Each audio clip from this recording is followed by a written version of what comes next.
breaking news. People all over the Southland woke up to howling winds, power outages, and at least one tragedy when a tree crushes a car, killing the woman inside. High winds battered Southern California. That's right. The strong Santa Anas blew in overnight and didn't stop through much of the day. There are still thousands without power tonight. In L.A. County, more than 29,000 customers are in the dark right now. In Orange County, more than 14,000. Riverside County has nearly 12,000 customers without power, and San Bernardino nearly 3,000. Well, we have team coverage on the powerful winds. We begin with CBS2 Orange County reporter Michelle Geely. She's live in Tustin, where a tree came down, killing a woman. Michelle. And a neighbor tells me that he ran up to the woman's mangled car seconds after that 40-foot high tree you see behind me there smashed it to bits. He took her pulse, but he says she was already gone. According to the officials, the victim was backing out of her parking place here at her apartment complex when the tree came down. Emergency crews tried to save a woman crushed in her car by a massive eucalyptus tree that fell at the Waterstone Garden Apartments in Tustin. But by the time they got to her, pinned in the driver's seat, she had died. The coroner says she is 34-year-old Danette Burmas. Danny McCabe tells me he'd wished her a good morning as he walked his dog. Then seconds later, he heard the tree snap. And I turned around, I saw the tree fall. I put my dog away, instantly came out and saw all the power lines down. I told everybody to stay away. I called 911, went to the office, and that was it. And I came back, and this other lady saw that there's a lady in there, and I checked for a pulse, and there was none. Also in Tustin, the dangerous wind led to the injury of an 80-year-old woman. A 10-foot tall palm tree uprooted, knocking the victim off her feet on her front porch. Firefighters took her to the hospital. We have multiple calls for trees down, wires down, specifically in the city of Tustin and Santa Ana, all above ground wires. So that's our main focus right now. That's where we're getting most of our calls. The winds howled across Orange County all day. In Cabrillo Park in Santa Ana, trimmers were too busy to get to this downed tree. Across the street, caution tape blocked off part of the neighborhood where a power pole leaned precariously. The wind blew down fences, tossed trash cans, and blew piles and piles of leaves off the trees. And you can probably get a look at that tree behind me. It practically cut the victim's car in two. It is a Toyota. The victim lives in the building right behind me there. We knocked on the door. Her relatives, too distraught to talk tonight. That's the latest live here in Tustin. I'm Michelle Geely. Back to you. All right, thanks, Michelle. Well, roads in the Inland Empire were filled with fallen trees as those Santa Anas blew through there. Of course, and now the rush is on to clean it all up. And CBS2 Inland Empire reporter Tina Patel continues our live team coverage from Ontario. Tina. Southern California Edison was actually warning customers that they might have to proactively turn off the power in areas that were high risk for fire. They have not had to do that yet, but they say they are dealing with dozens of downed trees and thousands of customers without power.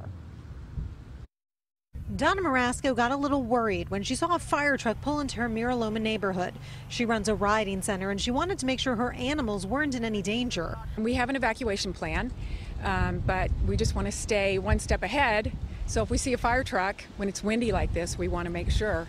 There was no fire, but crews were closing streets and trying to secure the area after several trees came down, knocking out power and phone lines. I just finished cleaning my yard actually and looked out, trees everywhere, branches everywhere. No major damage or injuries have been reported in the Inland Empire today, but crews have been busy trying to clear all the trees that have come down, keeping people away from live wires and restoring power, and also making sure that traffic is moving. Not only have the gusty winds and blowing dirt created poor visibility on the roadways, several big rigs have also gotten into accidents. This one toppled over on the 6015 interchange in Riverside County. Caltrans is asking drivers of high-profile vehicles to slow down or stay off the roads, especially if they have light loads. They're hoping the winds will die down soon, so are homeowners in the area. I think we're on notice, and we want to stay aware, definitely. Me, I'm good, but the kids pretty terrified. They don't like the wind at all. Yeah. All through the night, you hear the house creaking and stuff. It's pretty crazy out here. Even people who live here and are used to high winds say today has been rough. And even though we've had moments where it feels like things are starting to calm down, there are still lots of gusts. Feels like it might be like this for the next few hours. We'll send it back to you in the studio.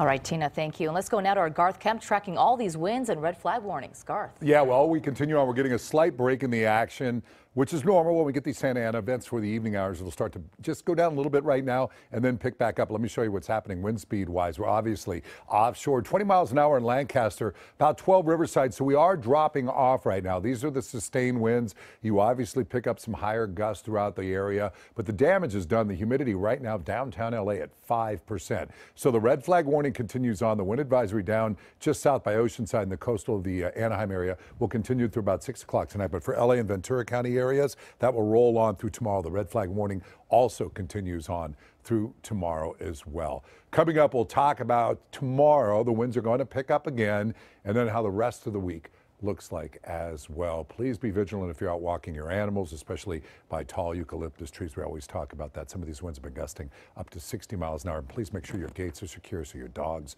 don't get out. We'll see you back in a few minutes. Back to you, too. All right, Garth, thank you. And be sure to stay with CBS2 and CBSLA.com for the very latest on those red flag warnings. Now, breaking news. Microsoft co-founder Paul Allen has died. Yeah, he passed away today at his home in Seattle at the age of 65 from complications of non-Hodgkin's lymphoma. And CBS2's Crystal Cruz is here now with more on his life and the legacy he leaves behind. Pat and Susie, sad news out of the tech world today. It was just 2 weeks ago that Allen announced he was being treated for the disease, and it wasn't the first time. Paul Allen battled cancer 3 times. He was first diagnosed in 1983, then again in 2009. On October 1st, he announced it had returned. News of his death rocked the tech world. Allen was a trailblazer who founded Microsoft with his childhood friend, Bill Gates. The two used to work together on computers as teens. Now it's said Allen convinced Gates to drop out of Harvard to start the company. They created a tech empire with their software. Allen went on to have a net worth of over $20 billion. He also founded a company, Vulcan. Its CEO said this today. And importantly, as many of you know, Paul had a tremendously huge vision on how to improve the world. And a big part of our forward plans are to help realize that vision. Now, besides Microsoft, he also owned the Seattle Seahawks and the Portland Trail Blazers. And like Bill Gates, Allen was a huge philanthropist. Today, Forbes reported he donated $95 million in just the past year. Now, Microsoft's CEO released a statement saying Allen changed the world. Former CEO and LA Clippers owner Steve Ballmer called Allen a bright and inspiring person and a great friend. Funeral services are pending. Pat, back to you. All right. Thank you, Crystal. A baby abandoned inside a local Walmart. Now police are looking for the person who did it. A shopper discovered the infant inside the men's room, and police say they have a person of interest on video. CBS 2's Lisa Siegel is live in downtown LA with more information. Lisa. Pat, well, most important, that precious baby is okay. That baby is safe, but investigators say they desperately need everyone's help. Wow, that's heartbreaking. Seriously, feel like my eyes want to water up. Denise Wallace couldn't hold back tears after hearing a baby boy had been left abandoned in the men's restroom at the Walmart she shops at on East Carson Street in Lakewood. I have 5 grandchildren. I can't imagine throwing the baby away. Now deputies need your help to find this man, not calling him a suspect, but a person of interest in the case. They say after combing through hours and hours of store security video and not seeing anyone carrying or holding a baby near the restroom, they believe the infant was possibly concealed in the man's backpack. The backpack appeared to be full on the way in, but on the way out, it did not look the same way that it did when he went inside. Now investigators say the child was left on a tile floor in the restroom and found by a shopper around 11:45 a.m. last Monday. They described the baby as African American, between 12 to 15 months old, weighing about 20 pounds with black hair and brown eyes. They say while this man may have a perfectly good explanation, his behavior was very unusual. He did not have license plates on his car. He parked as far away from the front door that was possible, where there was no other cars. When he walked in the Walmart, he walked directly to the men's bathroom. He was there for a couple minutes, and then he's seen leaving. And as he walked back to the car, he was walking at a very fast pace. Investigators say the man was seen leaving the store in this beige Jeep Grand Cherokee. But since no one has come for the baby or reported him missing, they say they need everyone's help. And many shoppers say this didn't have to happen at all. I mean, he could have taken the baby to a fire department, a church, a neighbor, anybody. But to leave it in a bathroom, that's, I mean, it's horrible.